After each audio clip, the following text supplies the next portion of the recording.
നമസ്കാരം സുഹൃത്തുക്കളെ, 39/2024 category number വരുന്ന ഒരു മുൻകാല ചോദ്യ പേപ്പറിന്റെ ഡിസ്കഷനാണ് ഇന്ന് നടക്കുന്നത്.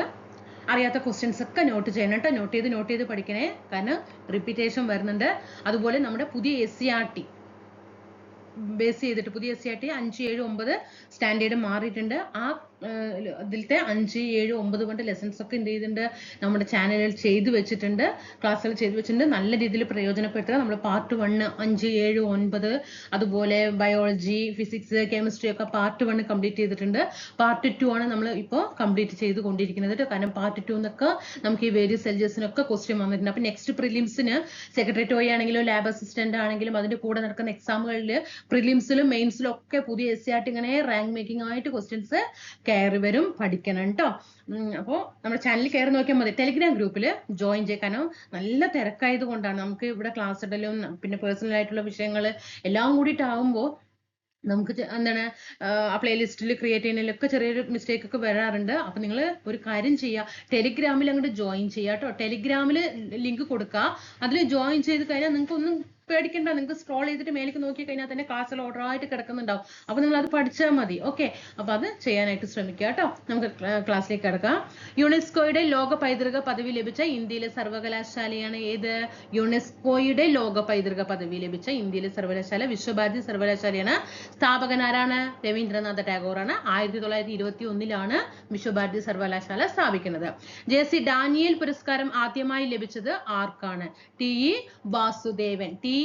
വാസുദേവനാണ് JC ഡാനിയൽ പുരസ്കാരം ആദ്യമായിട്ട് ലഭിച്ചത്. കോമൺവെൽത്ത് ഗെയിംസ് ആദ്യമായി നടന്നത് എവിടെയാണ്? ഹാമിൽട്ടണിലാണ്. കോമൺവെൽത്ത് ഗെയിംസ് ആദ്യമായി നടന്നത് എവിടെ വെച്ചിട്ടാണ്? ഹാമിൽട്ടൺ. ഹാങ്ചോ ഏഷ്യൻ ഗെയിംസിൽ ഇന്ത്യക്ക് എത്ര മെഡലാണ് ലഭിച്ചത്? 107 മെഡലാണ്. ഇത് ഒരുപാട് പ്രാവശ്യം ഈ ക്വസ്റ്റ്യൻസ് ഇതിൽ മാത്രമല്ല വീണ്ടും റിപ്പീറ്റ് ചെയ്തിട്ട് വന്നിട്ടുണ്ട്. ഹാങ്ഷു എന്നാണ് നമ്മൾ പറയാ അല്ലെ. ഏഷ്യൻ ഗെയിംസിൽ ഇന്ത്യക്ക് എത്ര മെഡൽ ലഭിച്ചു? 107. നീതി ആയോഗിന്റെ chief executive officer CEO BVR Subrahmanyan. Niti ആയോഗിന്റെ CEO ആരാണ്? BVR സുബ്രഹ്മണ്യൻ. ഇന്ത്യൻ നാഷണൽ കോൺഗ്രസിന്റെ 1929 ലാഹോർ സമ്മേളനത്തെ കുറിച്ചിട്ടുള്ള ശരിയായ പ്രസ്താവന ഏതാണ്? ഒന്ന് മാത്രമാണ് ശരിയായ പ്രസ്താവന. ഇന്ത്യൻ സ്വാതന്ത്ര്യ സമരത്തിന്റെ അന്തിമ ലക്ഷ്യം പൂർണ്ണ സ്വരാജ് ആണെന്ന് പ്രഖ്യാപിച്ചു. ഓക്കെ, തെറ്റായ ജോഡി കണ്ടെത്തുക. തെറ്റായ ജോഡി ഇതില് അനുശീലന സമിതിയാണ്. ഇത് തെറ്റായ ജോഡിയാണ് അല്ലെ. അഭിനവ് ഭാരത് സൊസൈറ്റി ആരാണ്? VD സവർക്കർ. പഠിക്കണം.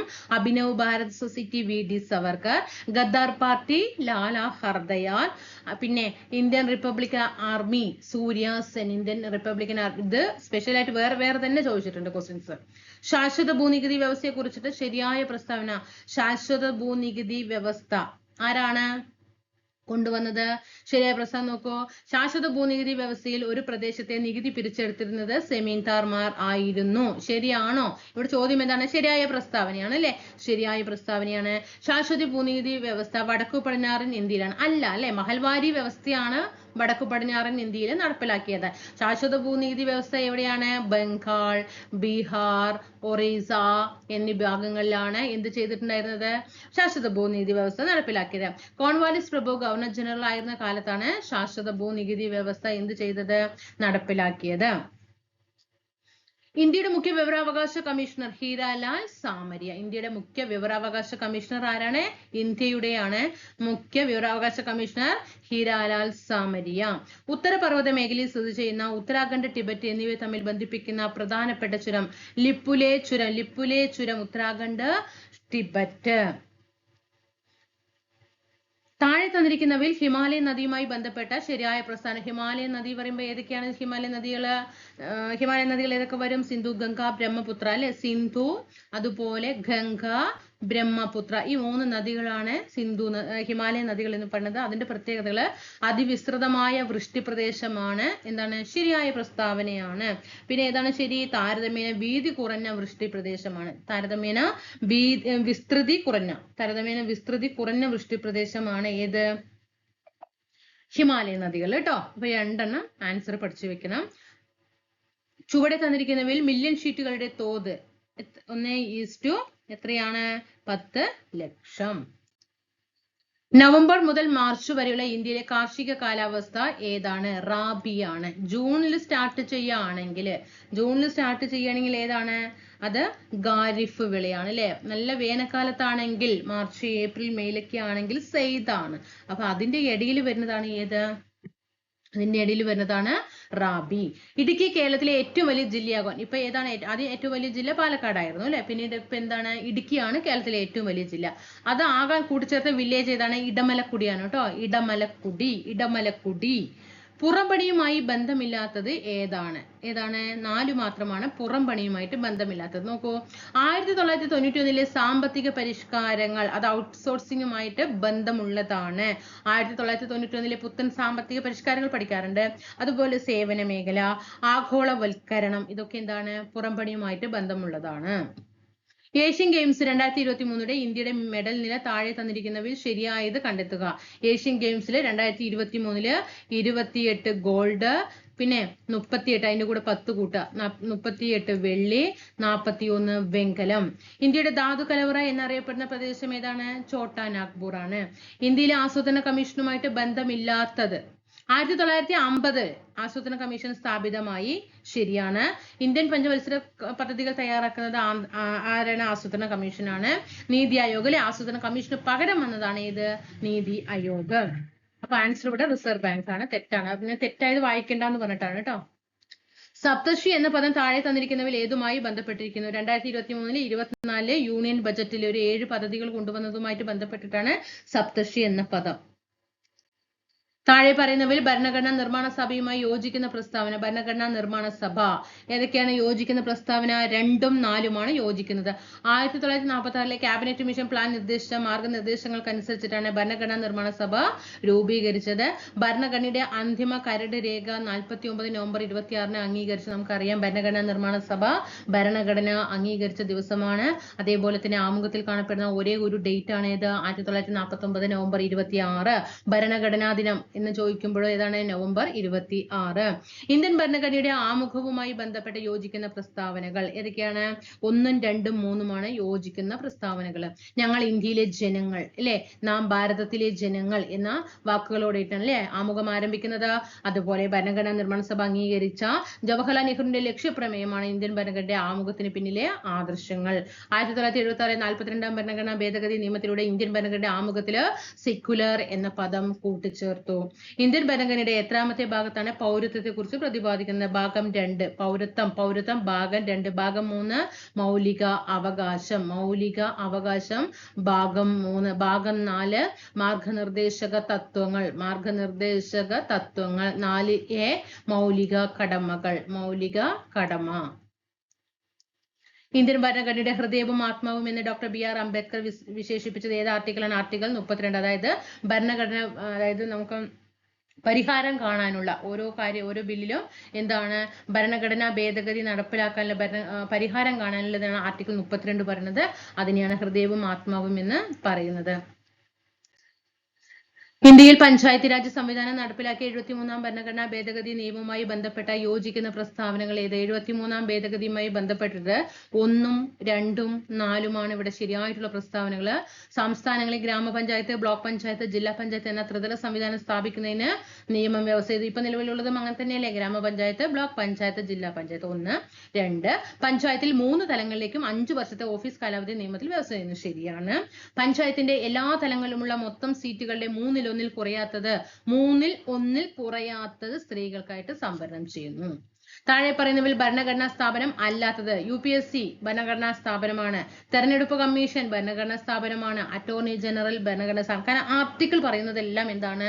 ഭരണഘടനാ സ്ഥാപനമാണ്. നീതി ആയോഗിന് ഒരിക്കലും ആർട്ടിക്കിൾ പറയുന്നില്ല അല്ലെ.